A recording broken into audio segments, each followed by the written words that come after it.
Start. The President has said that in the last 40 years we have progressed along this path illumined by Mahatma Gandhi and Jawaharlal Nehru. We shall adhere to it, come what may, with the determination and courage instilled in us by Indira Gandhi. In my opinion, this is the time for all of us, whether belonging to that side or this side, irrespective of party affiliations, to rededicate ourselves to these basic fundamentals of our constitution. If we do that, we will be a united India. Not only will we command respect in the community of nations, but the foundations will be such that nobody on the earth will be able to do any harm to us.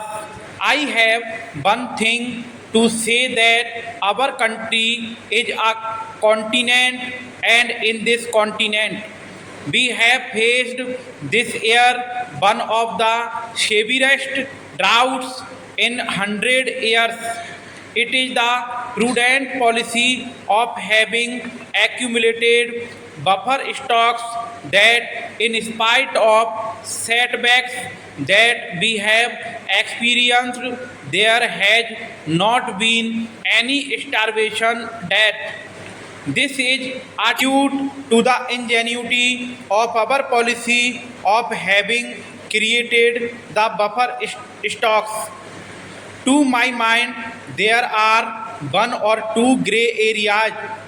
One of the gray areas is our population explosion, which my friend Sri Prashant has also referred to.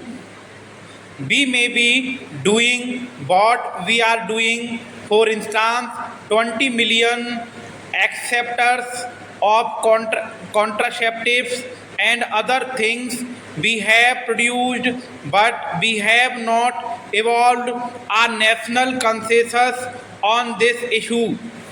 I spoke about the matter in different forms when the Prime Minister was also there. I told him that a national consensus on family welfare program must be evolved. I also told him that you have been calling meetings of the opposition parties quite often on different issues, but to my mind, the most important issue for which an all party meeting should be convened is to evolve a national policy on population. In spite of our all-round economic development, it all gets nullified by the population explosion. We have not done much in this direction. I had the privilege of going to China, and I saw how they are progressing in this regard. It is true that there have been many occasions when undue advantage has been taken by one party or the other in the implementation of this program. That is why I want national consensus on family planning. Sure, I go to the next area, and that is with regard to agriculture.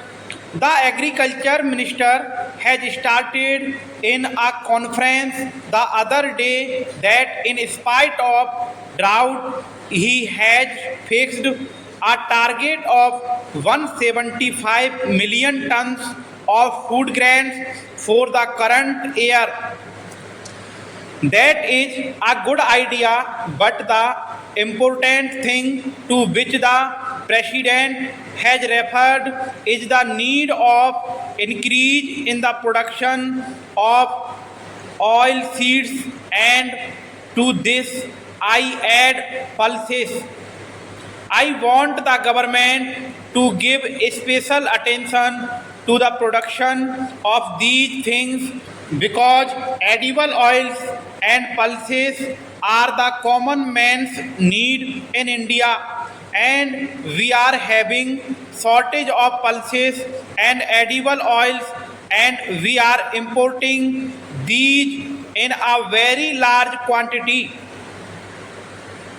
So, the thrust of our program, as we have done in the case of Green Revolution, is that we should concentrate on the production of pulses and edible oils, and then assure our own people that within a period of 2 years we will attain self sufficiency in edible oils and pulses. The next point is with regard to public sector. There is no doubt that the public sector occupies a commanding height, and it has occupied commanding heights in our mixed economy. But the problem of accountability of public sector has not been done to the desired extent. I submit, sir, that for this purpose, the program implementation ministry is helping the public sector undertakings with regard to any difficulties that they face.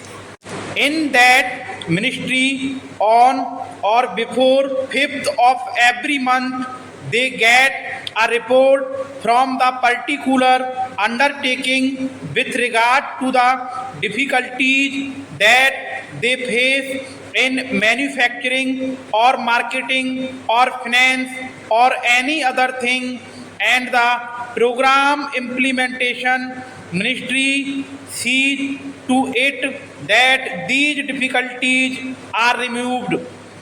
But a new thinking has come to the heads of these public sector undertakings, that is why sending the report on the 5th of every month, they pass on the buck to the program implementation ministry, and they forget about what they have written. This attitude has to be changed. The executives of these public sector undertakings should be told that the planning commission or the program implementation ministry is there only to help you, and it is for you to set things right and see that any difficulties faced by them are removed and their undertaking shows results.